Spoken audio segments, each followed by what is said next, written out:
सैनी तहसी राजस्थान के अनिल जी फौजी साहब, इनके साथी रणवीर सेवक जी और इनकी टीम के अन्य होनहार साथी लोगों को एक निस्वार्थ भाव से सभी के हित को ध्यान में रखते हुए ये जो एक मुहिम लेके चल रहे हैं, ये काबिले तारीफ। देखिए, अभी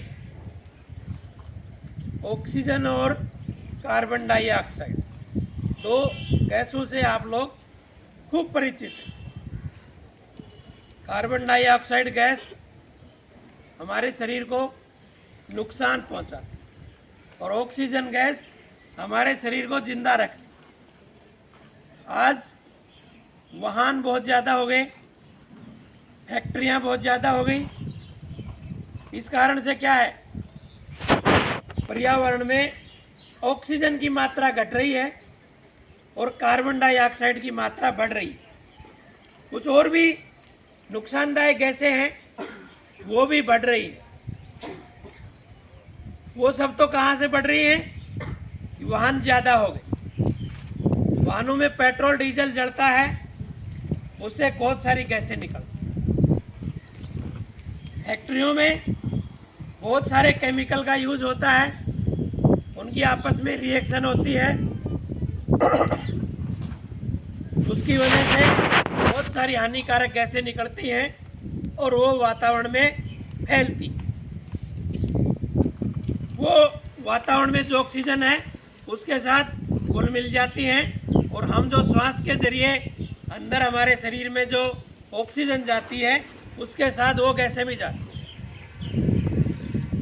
मतलब पर्यावरण में हानिकारक गैसें जो हैं वो बढ़ रही हैं और वो हमारे शरीर में पहुंच रही हैं। इससे हमारा स्वास्थ्य खराब हो रहा है।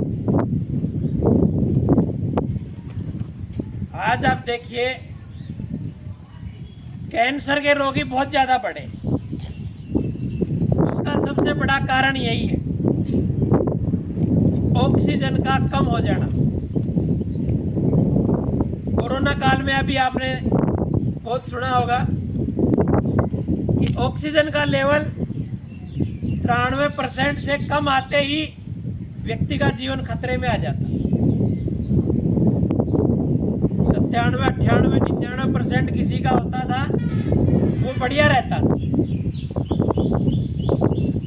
लेकिन जिसका 92, 93 या इससे नीचे आ गया, उसका ये मानो जीवन संकट में आ गया।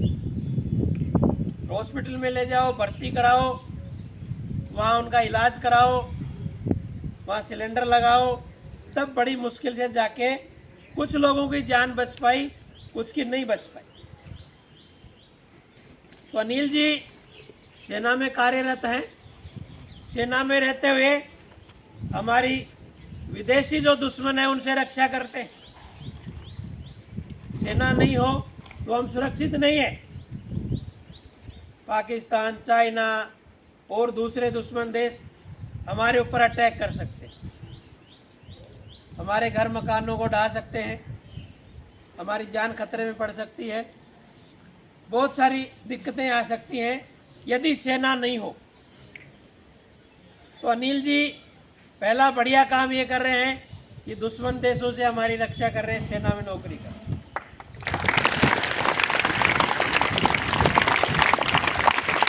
दूसरा, आप बीमार पड़ते हैं, गोली दवाई खा लेते हैं, ठीक हो जाते हैं, लेकिन आपके शरीर में ऑक्सीजन कम जा रही है, जितनी जानी चाहिए उतनी नहीं जा पा रही है। उसका कारण कि हमारे तरफ चारों तरफ जो वातावरण है उसमें ऑक्सीजन ही कम है।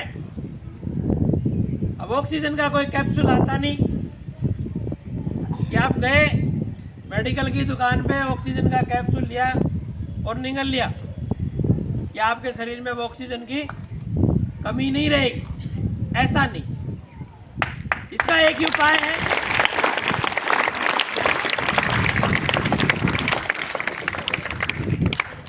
इसका एक ही उपाय है कि हम ज़्यादा से ज़्यादा वृक्ष लगाएं। वृक्ष की खासियत है, आप सब लोग जानते हैं, विज्ञान में आप पढ़ते हैं कि वृक्षों में एक विशेष पिगमेंट पाया जाता है। क्या नाम है उसका? हाँ, पर्णहरित, जिसके माध्यम से क्या होता है कि जब सूर्य की रोशनी पेड़ पौधों में पड़ती है तो पेड़ पौधे उस कार्बन डाइऑक्साइड को जो वातावरण में है सोख लेते हैं और बदले में ऑक्सीजन बना देते हैं। यानी ये मानिए ऑक्सीजन बनाने की कोई फैक्ट्री है तो पेड़ पौधे, पेड़ पौधों के माध्यम से ऑक्सीजन बनता है। हम ऑक्सीजन ले रहे हैं, इसका मतलब वातावरण का ऑक्सीजन कम हो रहा है। पशु भी ऑक्सीजन लेता है, तो बराबर वातावरण में क्या होना चाहिए? ऑक्सीजन बराबर बढ़नी भी चाहिए। आज बहुत से लोग हैं जो पेड़ों को काट देते हैं, रोड बनाने के लिए पेड़ों को काट देते हैं, कॉलोनियां बसाने के लिए पेड़ों को काट देते हैं, कुछ लोग अपने स्वार्थ के लिए पेड़ों को काट देते हैं, तो वो बहुत ही गलत है।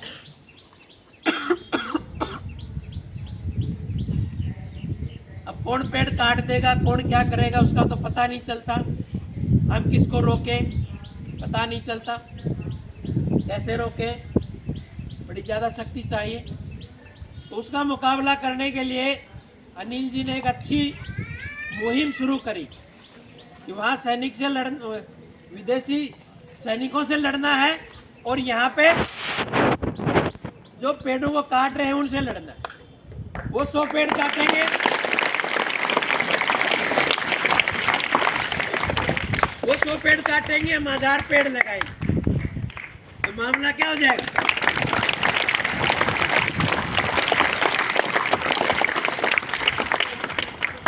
प्रभावी रूप से 900 पेड़ नए लगे। 100 पुराने पेड़ कट गए, हमने 1000 पेड़ लगाए, तो 100 के 100 तो बैलेंस हो गए, तो प्रभावी रूप से 900 नए पेड़ लगे। लेकिन उन सब पेड़ों को लगाना, उनकी देखभाल करना, बहुत ज़्यादा इसमें समय नहीं लगता है। लगाते समय आप अच्छे से गड्ढा बनाएं, उसमें पुरानी खाद थोड़ी सी डालें, बहुत ज़्यादा डालने की जरूरत नहीं है, और 5-7 रोज से आप उसमें थोड़ा पानी डालें। आसपास कोई खरपतवार नहीं उपजे, उसकी आप ध्यान रखें। कोई पशु उसको नहीं नष्ट कर दे, इसके लिए भी आप थोड़ा सा ध्यान रखें। कुछ समय बाद वृक्ष बड़ा हो जाएगा, पौधा वृक्ष में बदल जाएगा, तब उसको ज़्यादा देखभाल की जरूरत नहीं पड़ेगी। और यदि हर व्यक्ति हर वर्ष एक पौधा लगाए तो कम से कम एक व्यक्ति 50 पौधे हर अपने जीवन में लगा देगा। आप भी लगाएं, आप औरों को भी प्रेरित करें। ये एक ऐसा समय है जब बहुत जगह पौधे ऐसे ही उग आते हैं। नीम के पौधे बहुत जगह उग आते हैं, खेजड़ी के उग आते हैं, बबूल के उग आते हैं, बहुत सारे पौधे इधर उधर खूब उगे रहते हैं। वहाँ से भी आप कलेक्ट करके पौधा लगा सकते हैं। और अनिल जी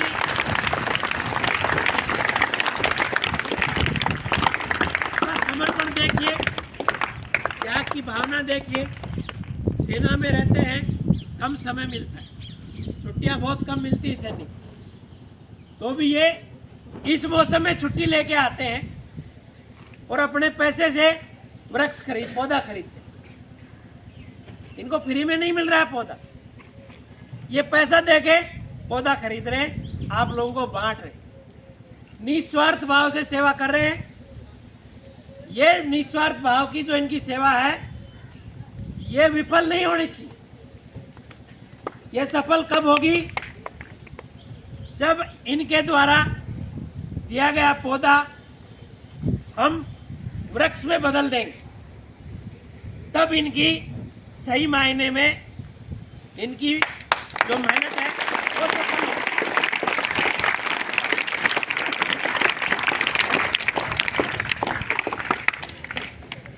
आप लोगों पे किसी तरह का कोई दबाव नहीं है। आप ये काम कर रहे हैं। ये पौधा आप कहाँ लगाएंगे? आपके घर के आसपास ही लगेगा। जब बड़ा होगा पौधा लगते ही ऑक्सीजन देना शुरू करेगा। जैसे जैसे बड़ा होगा तो ज़्यादा ऑक्सीजन देगा। उसका फायदा सबसे ज़्यादा किसको मिलेगा? आप लोगों को। कैंसर के जो भी मैंने बताया रोगी ज़्यादा बढ़ रहे हैं, उसका सबसे बड़ा कारण ये है कि हमारे शरीर में पर्याप्त ऑक्सीजन नहीं पहुंचने का कारण यही है कि वातावरण में ही ऑक्सीजन कम। इसलिए ये जो एक पवित्र कार्य, पावन कार्य अनिल जी कर रहे हैं, उसमें हम लोग भी भागीदार बने। हमारा भी थोड़ा सा उसमें सहयोग हो। वृक्ष बनेगा जब आपका पौधा, उसकी जो ऑक्सीजन होगी वो सबसे ज़्यादा आसपास वालों को ही काम में, दूर वालों को तो बाद में काम में। अनिल जी हो सकता है लेह लद्दाख में नौकरी करें तो यहाँ की ऑक्सीजन वहाँ तो पहुँचेगी नहीं। हो सकता है मणिपुर में नौकरी करें, हो सकता है कर्नाटक में नौकरी करें, फौजी पूरे देश में नौकरी करें, तो अनिल जी तक तो वो ऑक्सीजन पहुंचेगी नहीं। साल में 2 महीने की छुट्टी आते हैं अनिल जी, तब हो सकता है थोड़ी बहुत ऑक्सीजन इनको भी नसीब हो। बहुत ही बेहतरीन समाज के लिए सोशल वर्क अनिल जी और इनकी टीम के